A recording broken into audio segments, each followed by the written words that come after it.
Muted voices bye RM में स्वागत है।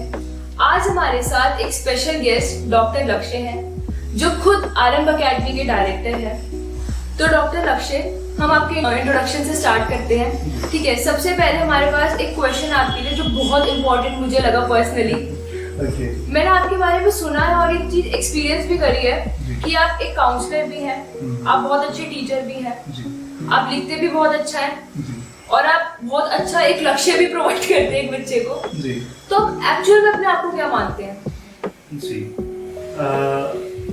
जर्नी बहुत पुरानी है, बहुत इट्स लाइक डेज बैक। हम बहुत साल पीछे जाते हैं। When I was in class 7, तो मैं तब से छोटे बच्चों को पढ़ा रहा हूँ और होता है हर चीज़ के पीछे एक स्टोरी होती है। मेरा फ्रेंड क्लास 6 में फेल हो गया एक सब्जेक्ट में, तो उसकी वजह से क्या हुआ, मेरी क्लास चेंज हो गई और वो पिछली क्लास में रह गई। तो दैट्स हाउ मेरी टीचिंग की जर्नी स्टार्ट हुई। मैंने सबसे पहले उसको पढ़ाया इसलिए कि मेरा दोस्त मेरे साथ बैठे, तो ऐसे मैंने स्टार्ट किया। तो दैट्स हाउ स्टार्ट होता है। फिर क्लास 10th में भी ऐसा हुआ। तो जैसे जैसे मैं आगे बढ़ रहा था तो मेरे कुछ दोस्त मुझसे पीछे रह जाते थे, वो फेल हो जाते थे या कुछ भी। तो ग्रेजुअली डेस्टिनी ने अपने तरीके से काम किया। In second year of my college I started a coaching with 1000 rupees. 1000 रुपये थे मेरे पास, मेरी जेब में, तो मुझे उधारे मिले थे। मेरे चाचा जी ने मुझे दिए थे और बोला था कि आपको ये वापस करते होंगे। So that's how journey start. That's how I started my journey of teaching. So उस 1000 पे या उस 6th क्लास के बच्चे को आप देखिए, 7th क्लास के बच्चे को, तो सारी जर्नी में मैं बिलीव करता हूँ कि मैं एक अच्छा टीचर बनने की जर्नी तय करूँ। मेरे आइडियल इस जर्नी में है डॉक्टर APJ अब्दुल कलाम, हमारे ND सर, जो कि बहुत बच्चों के लिए बहुत अच्छा काम कर रहे हैं, फिजिक्स के अध्यापक हैं। मैं भी फिजिक्स पढ़ाता हूँ, कोशिश कर रहा हूँ कि मैं कुछ अच्छा सर्व करूँ। ऐसे बहुत सारे टीचर्स हैं जिनसे मैंने सीखा है। उनमें MK सर हैं और प्रशांत सर हैं जिनसे मैंने सीखा है। कोटा की बहुत सारी फैकल्टीज जिनको मैं देख के सीखा। तो मुझे लगता है कि एक टीचर सिर्फ टीचर नहीं होता, वो बहुत सारे बच्चों के लिए रोल मॉडल भी। तो अगर हम अच्छा सर्व करें एज अ टीचर, एक अच्छे टीचर का रोल हम अदा कर पाए, तो वहाँ कहीं मैं अपने आप को लाइफ में देखना। That is what exactly I wanna be, या जो मेरा ड्रीम रहेगा या जो मैं कुछ करना चाहूँगा। Okay sir, that's really nice for me to heard that कि आपने 7th क्लास से अपनी जर्नी स्टार्ट कर दी थी। जी। बहुत कम लोग होते हैं जो 7th क्लास में लाइक ऐसा। मुझे भी नहीं पता था कि मैं 7th से स्टार्ट करूँगा, मैं 10th से करूँगा। I believe in destiny. Destiny आपके लिए रास्ता बनाती है। आप सोचिए, एक 22-23 साल का बच्चा जिसको किसी से बात करने की तहजीब ना हो, जिसको पता ना हो कि कैसे चीजें होती हैं, वो एक इंस्टीट्यूट भी, आप ये मानिए कि वो रैंडम स्टार्ट हो गया। वो मेरे जीजा जी की शॉप थी, शॉप के ऊपर स्पेस खाली पड़ा था, तो I was looking for space. हम घूम रहे थे तो मैंने जीजा जी से पूछा कि जीजा जी मुझे स्पेस चाहिए पढ़ाने के लिए। तो वाज लाइक कि कितना स्पेस चाहिए? मैंने कहा जी 1 कमरा काफी होगा, तो चलो दिखाते हैं। उन्होंने मुझे स्पेस दिखाया, तो वहाँ कोई एग्जिस्टिंग इंस्टीट्यूट चला हुआ था। तो होता है ना कि डेस्टिनी में होती हैं चीजें, तो भगवान रास्ता बनाता है। तो किसी ने वो इंस्टीट्यूट छोड़ा था, तो वहाँ पे 3 क्लासरूम बने हुए, ऑफिस बना हुआ। तो ऊपर से जीजा जी बड़े सहयोगी थे, तो उन्होंने इनिशियली जो भी इन्वेस्टमेंट होती वो चीजें उन्होंने की।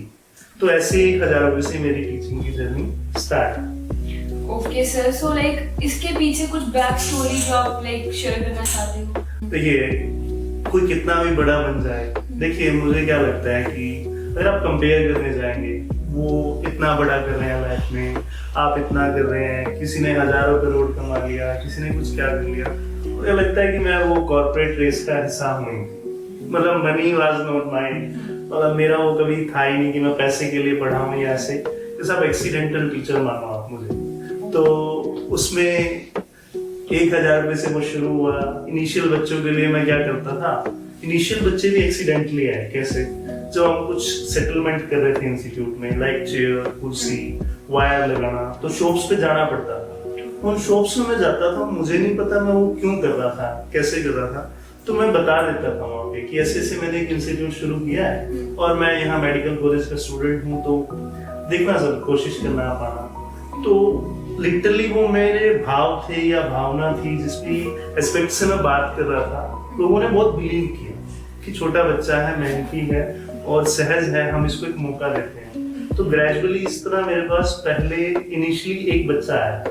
वो एक बच्चा जब आया तो उसको मैंने उतनी ही डेडिकेशन से पढ़ाया जितना हम किसी बैच को पढ़ाते हैं। तो ग्रेजुअली वो एक साल में हमारे पास 13 बच्चे हो गए। तो मुझे लगता है कि ये सब डेस्टिनी था। And after that second year में हमारे पास 50 बच्चे थे और ग्रेजुअली वो नंबर फिर 100 को टच किया और 350 को टच किया। तो वो सब एक ड्रीम ही लगता है। तो मुझे लगता है कि स्ट्रगल हर किसी के हिस्से में आता है और वो होना भी चाहिए। That's the actual beauty of the journey. So sir हमारे पास ना कुछ स्टेटमेंट्स हैं जो पेरेंट्स बोल देते हैं, सब बोल देते हैं, बट उन पे कोई डिस्कस नहीं करता। राइट। तो सबसे पहली जो स्टेटमेंट है हमारे पास वो ये है कि बच्चा तो अच्छा है, बस मेहनत नहीं करता। आपके पेरेंट्स ने आपके लिए बोला है कभी? सर बोला तो है। ओके, इस चीज में मैं बड़ा लकी रहा हूँ। मतलब मेरे फादर वाज लाइक, वो बहुत मतलब आज जेंटलमैन की ना डेफिनेशन बदल गई है। तो सबको लगता है जो हैटेड सूटेड बूटेड लाइक जैसे मैंने सूट डाला है, वो डाल के आ रहा है, किसी ने ये टाई लगाई है तो वो एक जेंटलमैन है। लेकिन मुझे क्या लगता है, अब मैं आपसे पूछता हूँ, मेरे फादर एक नॉर्मल ट्रक ड्राइवर है। उन्होंने मेरे लिए बहुत सारी चीजें की, बहुत सेक्रीफाइस किए। वो साइकिल में मुझे छोड़ने जाते थे स्कूल, या फिर जो मेरी इनिशियल जो भी स्टडीज थी उन्होंने बेस्ट से बेस्ट स्कूल जो वो पढ़ा सकते थे, इनिशियल जो मेरी एजुकेशन में था उन्होंने मुझे सर्व की। तो उन सारे एस्पेक्ट में वो सूटेड बूटेड पर्सन तो नहीं है, वो एक बड़े सहज से एक वर्कर की आप समझिए लेबर पर्सन ही थे। तो आपको लगता है कि वो एक जेंटलमैन ही थे? सर एक्चुअली में वही जेंटलमैन। एग्जैक्टली। तो आज ना वो सब बदल गया है कि बच्चा अच्छा है और वो सारी चीजें कि बच्चा तो अच्छा है बस मेहनत नहीं करता। देखिए, मेहनत होती है आपके रूट से जुड़ी, आप कहाँ से आते हैं।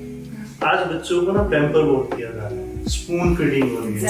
अगर आप उनको पैम्पर करोगे, स्पून फीडिंग करेंगे, आपको लगता है कि वो कभी मेहनत करेंगे? नहीं सर। मेरे फादर को क्या स्पून फीडिंग की गई थी? क्या पैम्पर किया गया था? आपको लगता है कि उनको ये चीजें पता थी कि वो अच्छे थे, बस मेहनत नहीं करते थे? तो आप आज से 10 साल पीछे जाते हैं, 20 साल पीछे जाते हैं, आपने किसी को सुना है कि वो पेरेंट्स या वो इंसान वो मेहनती नहीं था? Let's discuss about your father, your grandfather, या उनसे भी पीछे जाते हैं, तो आपने कभी उनके बारे में सुना है कि वो लोग मेहनती नहीं थे? तो आपकी जो जनरेशन आ रही है, ये जो अभी बच्चे आ रहे हैं, उनके लिए ये चीज क्यों सुनने को मिल रही है? रीजन हम खुद हैं, पेरेंट्स खुद, वो उनको पैम्पर करते हैं। ये बात तो सर बिल्कुल सही कह रहे हो आप। सो नेक्स्ट स्टेटमेंट हमारे पास है, कोचिंग को पैसा चाहिए, मतलब जो कोचिंग वाले होते हैं उनको पैसा चाहिए, और पेरेंट्स को एक स्टेटस सिंबल चाहिए कि हमारा जो बच्चा है वो तो एक रेप्यूटेड एकेडमी में जा रहा है तो अच्छे ही मार्क्स लाएगा। पर फ्यूचर किसका स्टेक पे है? फ्यूचर स्टेक पे है उस प्यारे से छोटे से बच्चे जिसको ये नहीं पता है कि मुझे क्या पढ़ाया जा रहा है। जो पढ़ाया जा रहा है वो सही है, वो गलत है, मुझे सही जगह ले जाया जा रहा है, क्या मुझे यही पढ़ने की जरूरत है? नेक्स्ट थिंग, मतलब स्टेटस सिंबल इज लाइक कि आप बड़ी बड़ी बिल्डिंग्स देखते हो, अच्छे चेयर देखते हो, कुर्सी देखते हो, सोफा देखते हो। आप मुझे बताइए कि जब आप किसी कोचिंग में जा रहे हैं, सबसे इम्पोर्टेंट क्या है? सबसे पहले quality of education. Quality of education वो किससे शुरू होता है? एक टीचर से ही शुरू होता है। टीचर से शुरू होता है। तो आप जब कभी किसी बच्चे का एडमिशन कराने जाएं, तो आपका सबसे पहला सवाल क्या होता है? कि लाइक टीचर कौन है या फिर एक्सपीरियंस कितना है। बच्चे तो आजकल एक्सपीरियंस में बहुत एक्सपीरियंस में मैटर करता है। आपको क्या लगता है, एक अच्छा इंसान एक अच्छा टीचर हो सकता है या एक अच्छा टीचर एक अच्छा इंसान हो सकता है? सर मुझे ऐसा लगता है सबसे पहले एक अच्छा इंसान बनना बहुत जरूरी है, उसके बाद ही आप किसी फील्ड को ऑप्ट कर सकते हैं अच्छी तरीके से। तो एक अच्छा इंसान एक अच्छा टीचर हो सकता है। मेजरली सबका कंसर्न यही रहता है, एक टीचर अच्छा पढ़ाता है, बच्चों को वो अच्छा लगने लग जाता है, सबको उसी टीचर से पढ़ना होता है। तो मेरी क्लासेस में ऐसा रहा, हर बच्चा जिससे भी बात करते कि मुझे तो सर से ही पढ़ना है, मुझे तो सर से ही पढ़ना है।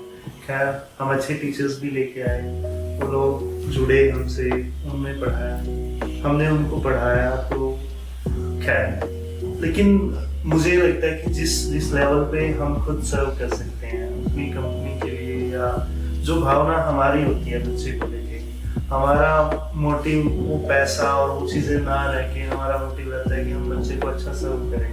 तो कहीं ना कहीं जब आप फैकल्टी मेंबर्स या चीज़ें लेके आते हो तो वो थोड़ा स्ट्रगलिंग है। सो सर, मैंने ऐसा सुना है कि सबकी लाइफ में एक ऐसा फेज आता है कि लगता है कि बस अब तो नहीं हो रहा, सब क्विट कर देना चाहिए। आज हम आपको देख रहे हैं, आप एकदम एकदम बिल्कुल लाइक एनर्जेटिक बैठे हो यहाँ पर, तो इसके पीछे भी कुछ डाउनफॉल वाली कुछ स्टोरी है या कुछ वैसे?